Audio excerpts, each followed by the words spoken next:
nous avons besoin de votre aide. Nous souhaitons mettre fin à l'inégalité des sexes, et pour parvenir à cela, nous avons besoin de l'implication de tous. Mais nous ne souhaitons pas simplement en parler, mais nous assurer que cela devienne concret. Plus je parle de féminisme, et plus je me rends compte que se battre pour les droits des femmes est beaucoup trop souvent synonyme de haine des hommes. Cela doit cesser. Pour info, le féminisme se définit ainsi. La conviction que les hommes et femmes devraient partager les droits et chances égaux. Pourquoi ce mot m'est-il si mal à l'aise? Je pense qu'il est juste qu'en tant que femme, je sois payée à l'identique de mes homologues masculins. Je pense qu'il est juste que je puisse prendre des décisions concernant mon propre corps. Je pense qu'il est juste que des femmes prennent les décisions dans mon pays.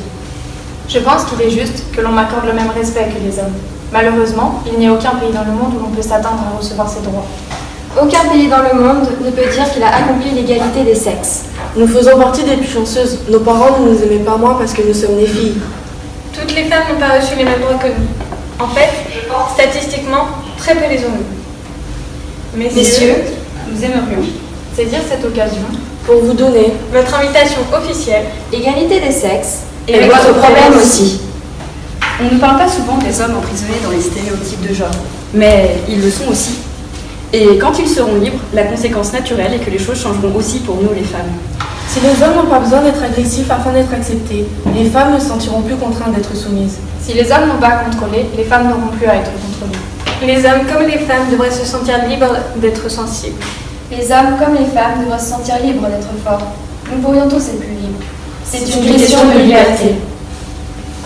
Je pense qu'il est juste, je pense qu'il est juste, je pense qu'il est juste, égalité, liberté, je pense qu'il est juste, égalité, liberté, je pense qu'il est juste, égalité, liberté, je pense qu'il est juste, égalité.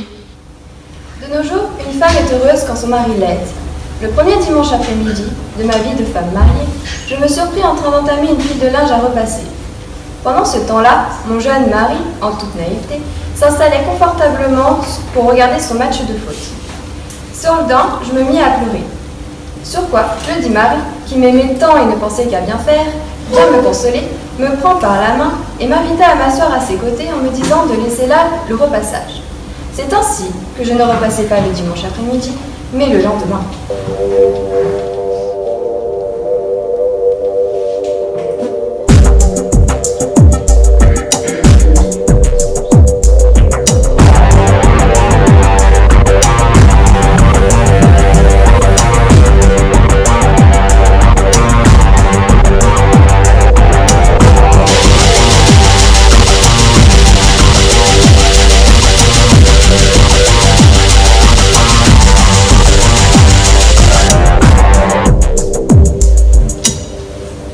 En une matinée de 5 heures, elle prépare le petit déjeuner des enfants. Les lave, les habille, Fait le ménage, fait les lits, fait sa propre toilette, s'habille, Fait les courses, fait la cuisine, met la table, fait manger les enfants, hurle contre, les ramène à l'école, fait la vaisselle, fait la lessive et le reste. et le reste. Peut-être pourrait-elle Pendant une demi-heure. lire un journal. Voilà, l'homme est content, ça va bien dans sa maison. L'homme du Moyen-Âge, l'homme de la Révolution. L'homme de 1950. Et l'homme de 2017.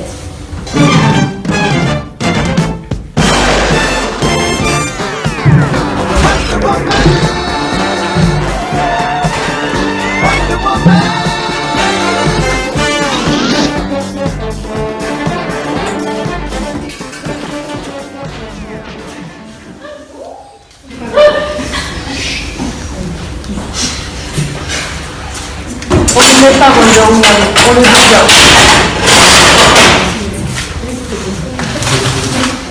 La ménagère a compris, coincée entre marmot et marmelade, et qui, parce qu'elle entendait le mot libéré, sortait son moulinex. Non merci, désormais très peu pour nous. Nous sommes devenus des êtres hybrides, des faits mâles, durs et tendres à la fois. Un bizarre compromis entre l'ange gardien du foyer et la bête de somme. 20 siècles d'oppression plus 20 ans de libération ont donné la formule mathématique de la femme parfaite. Femme-femme plus femme-homme égale Wonder Woman.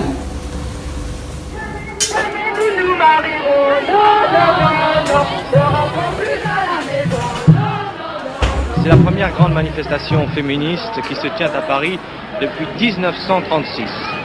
Environ 2000 femmes, souvent jeunes, quelquefois plus âgées, défilent de la République à la Nation à l'appel du MLF, le mouvement de libération de la femme. mot d'ordre central, briser, je cite, les chaînes de l'esclavage qui depuis toujours réduisent à une condition inférieure la femme. Cette marche est internationale puisque des manifestations semblables se déroulent aujourd'hui aux États-Unis, au Canada, en Italie et en Allemagne. Et pour ces descendantes des suffragettes, elles le revendiquent d'ailleurs, la première des libérations se situe sur le plan sexuel. Les militantes féministes de 1971 réclament en toute priorité une sexualité heureuse et déchargée des angoissants problèmes matériels, et elles revendiquent la contraception libre et gratuite et la liberté de l'avortement.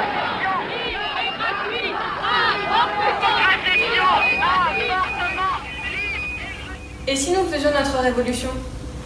Nous vivons une époque fantastique. Et nous, femmes libérées, Épanouie? comblées, et oui, Pourquoi pas? Nous nous révoltons. Quelle merveilleuse forme de rébellion. contre tout, Contre notre libération? illusoire, Et utopique? d'une inexistence flagrante. Libérés? Vous voulez rire? Mon premier garde bébé bien au sec. Mon deuxième a des attaches agrippantes qui se ferment et se referment à volonté. Mon troisième prépare une surprise pour la fête des mères. Mon tout, c'est Pampers, qui va faire gagner des fleurs aux mamans. Si vous en connaissez une, appelez-nous au 0800 00 1997. Pampers souhaite une bonne fête à toutes les mamans. Femme active. Mère épanouie? Épouse accomplie, Les femmes ont désormais l'obligation d'assurer et de réussir sur tous les fronts, affectifs, maternels, professionnels et sexuels. Ce contrat de perfection en laisse évidemment bien plus d'une sur les bords de la route, et des femmes capitulent et abandonnent le champ professionnel ou maternel. les mères d'enfants en bas âge disposant d'assez peu de temps pour organiser des sittings spectaculaires ou mettre le feu à des barricades de Pampers, la situation reste fort d'en rester au statu quo.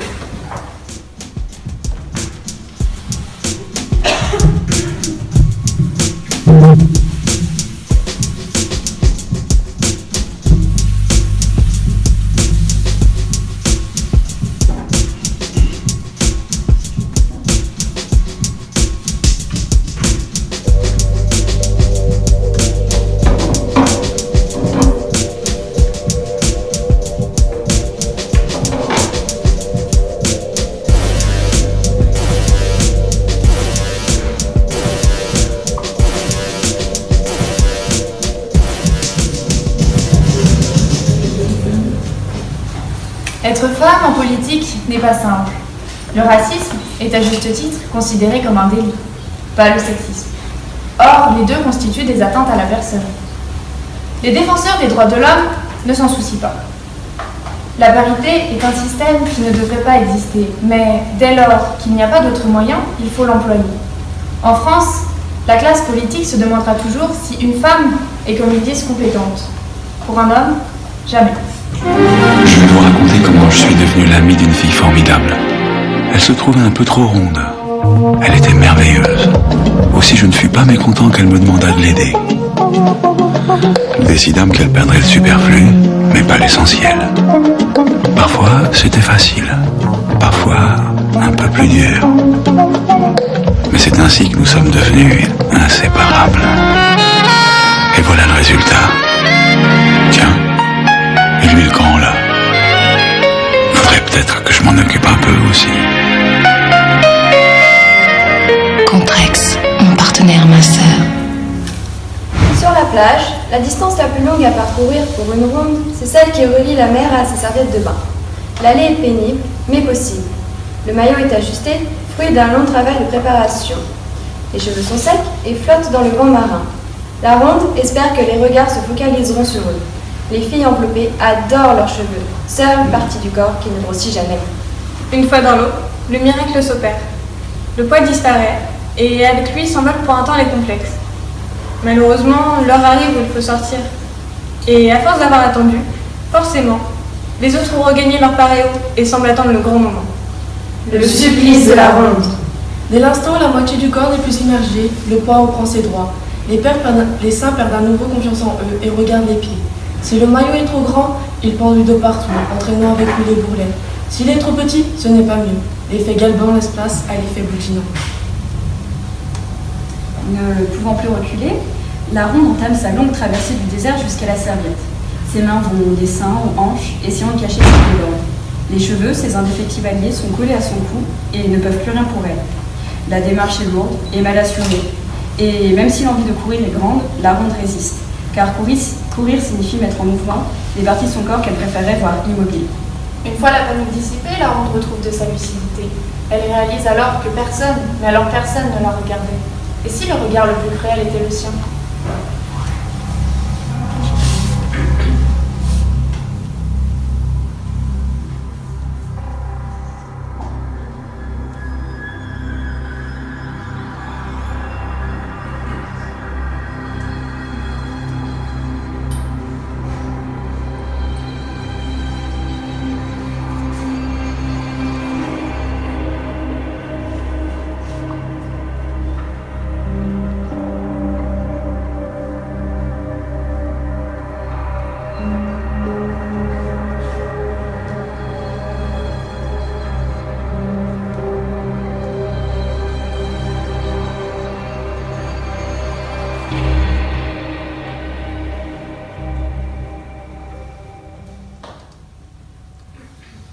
Elle a du mal à enfiler ses vêtements. Les ecchymoses sur ses épaules et sur son dos sont là pour montrer combien la violence a été grande. Le fond de teint camouflera un peu les bleus sur son visage tuméfié. Elle se regarde dans le miroir et pleure. Elle ferme les yeux et revoit la scène terrible où les coups se sont abattus sur elle. Elle veut chasser ces moments douloureux de sa mémoire. Ce seront les derniers. Promis, elle va s'améliorer. Il redeviendra celui qu'elle a connu, si tendre, si gentil.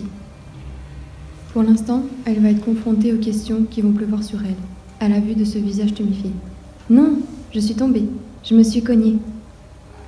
Elle continue son quotidien, vaque à ses occupations, en essayant d'éviter ce miroir qui l'interpelle. La soupe sera moins salée ce soir, pour éviter à nouveau de le mettre en colère, ne pas déclencher cette crise qui lui a valu cette avalanche de coups. Mais voilà, ce soir, il y a eu un oubli. La poubelle n'a pas été sortie. Elle les mérite, ces coups. Elle va devoir penser, à nouveau, ses blessures. Demain sera un jour meilleur.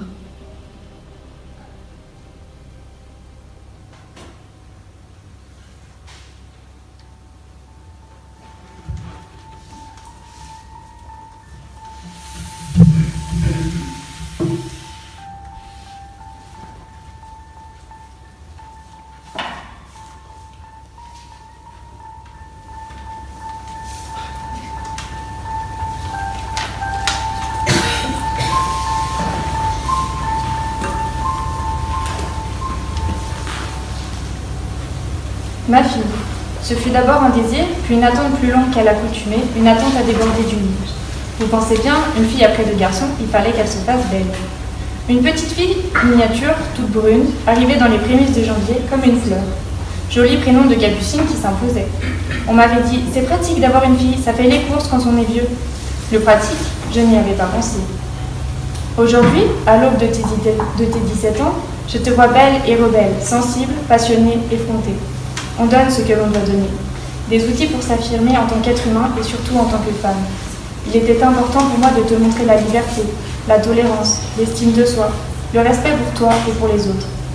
J'ai toujours pensé que ces valeurs étaient bien plus importantes que de t'offrir la super panoplie de fait du logis. Un caractère bien affirmé, une originalité, une tendance à ne pas te laisser piétiner. Tu entres dans mes pas, tu entres dans ta vie. Aujourd'hui, tu veux être comédienne. Pour certains, ce n'est pas raisonnable. Je ne vais pas te couper les ailes. Seul toi sais ce qui est bon pour toi. Il y a un goût d'artiste qui sort de toi comme il sort de moi-même. Hier encore, tu ne me quittais pas. Tout me résonne. Tes mots d'enfant, tes chagrins, ta curiosité, tes rires, tes bouquets écourtés. Aujourd'hui, tu t'élances vers ta vie. C'est beau d'avoir 17 ans. C'est encore du sérieux. Ton cerveau tourne dans le bon sens, celui de la liberté d'être. C'est apaisant de sentir la transmission de ce qui nous tenait à cœur. Je ne suis pas toujours d'accord avec toi. On s'affronte, on se construit, ça fait des étincelles. Ça fait même peur à ton père d'avoir une fille qui ne se laisse pas faire à la maison. C'est tellement plus facile d'élever des moutons. Parfois, je te découvre princesse, tendre comme les filles de cet âge. Encore dans la Grimaud et le pays des merveilles. Ne perds jamais cette fantaisie, cette poésie, ma fille.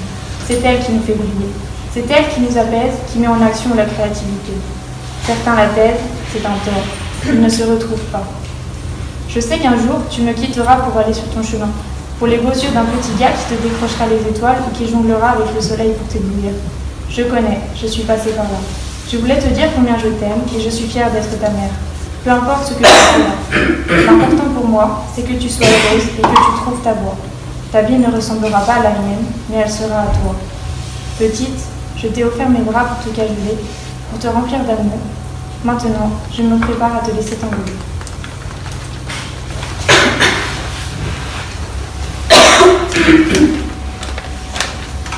Maman, je sais. Tu vas penser que c'est un peu saugrenu de t'écrire, alors qu'on habite entre les mêmes murs. Tu vas penser, elle aurait dû m'en parler. Non, maman. À cause de ce que c'est déglingue sous mon visage, mes mots n'obéissent jamais lorsque je veux les évacuer par la bouche. Alors écrire ce qui ne se dit pas, c'est tout ce que je t'offre en cadeau, et un crucifix. J'ai été violée. Je te l'écris comme un coup de poing, un boomerang ou une porte battante qui te revient à la face. Parce que c'est ce que ça fait quand ça t'arrive au cœur. Parce que j'ai bien essayé de les prendre, les pincettes, les gants, les délicatesses. Puis tu vois, je n'ai pas réussi. Parce qu'enfin, il faut bien en faire une phrase de la voiture qui tend la route pour m'échouer au corps. Ne cherche pas, peu importe qui, peu importe pourquoi, peu importe comment. Les voleurs d'horizon ne sont rien qu'un souffle, l'incompréhension. C'est un arbre qui tombe sous la hache du bûcheron. C'est tout droit, bruyant et sans répit. J'ai planqué tout ce mal qui me déglingue. J'ai besoin que tu saches que je t'en veux. Je t'en veux aux larmes de t'être réjoui. Tu vas être anéanti de lire ces mots, mais il s'agit de mon existence d'équilibriste. Il me faut les accoucher pour tenir debout. Je t'en veux d'avoir fait de moi une femme, un pantin, un rien.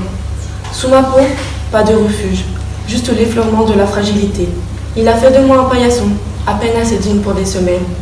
Je t'en veux de t'être réjoui le jour de ma naissance, en pensant. C'est une fille, on va lui nouer des rubans aux cheveux, à l'enfance et à l'âme, et l'habiller de vanille pour la douceur. Ma condition vanillée, je l'ai payée, aller-retour, et sans sommation. Il ne fallait pas me laisser vivre.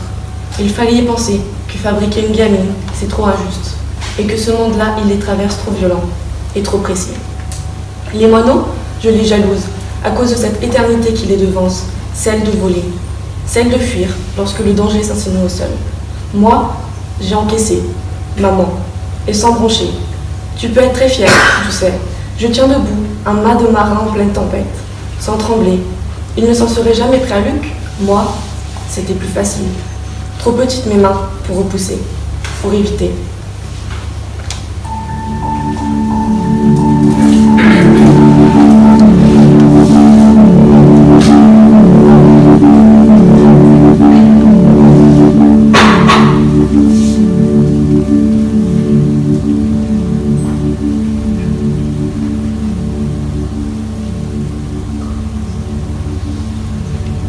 Je me suis assise là, au milieu du monde, avec cette étrange impression d'être là, sans y être vraiment. C'est dur d'exister parmi la foule, mais moi, je prends mon droit d'exister parmi vous. Et si vous saviez comme c'est beau. Devenir une femme, c'est un hurlement permanent. Ça fait mal, c'est vrai. On a beau dire ce qu'on veut, être une femme, c'est renoncer à soi, à ce petit bout de chair qu'on travaille depuis l'enfance. On ne m'avait pas prévenu que pour être une femme, il fallait du courage. Avant, j'étais déterminée. J'en avais du courage. Maintenant, je suis perdue dès que je me regarde dans une glace. C'est qui cette forme, avec ses creux?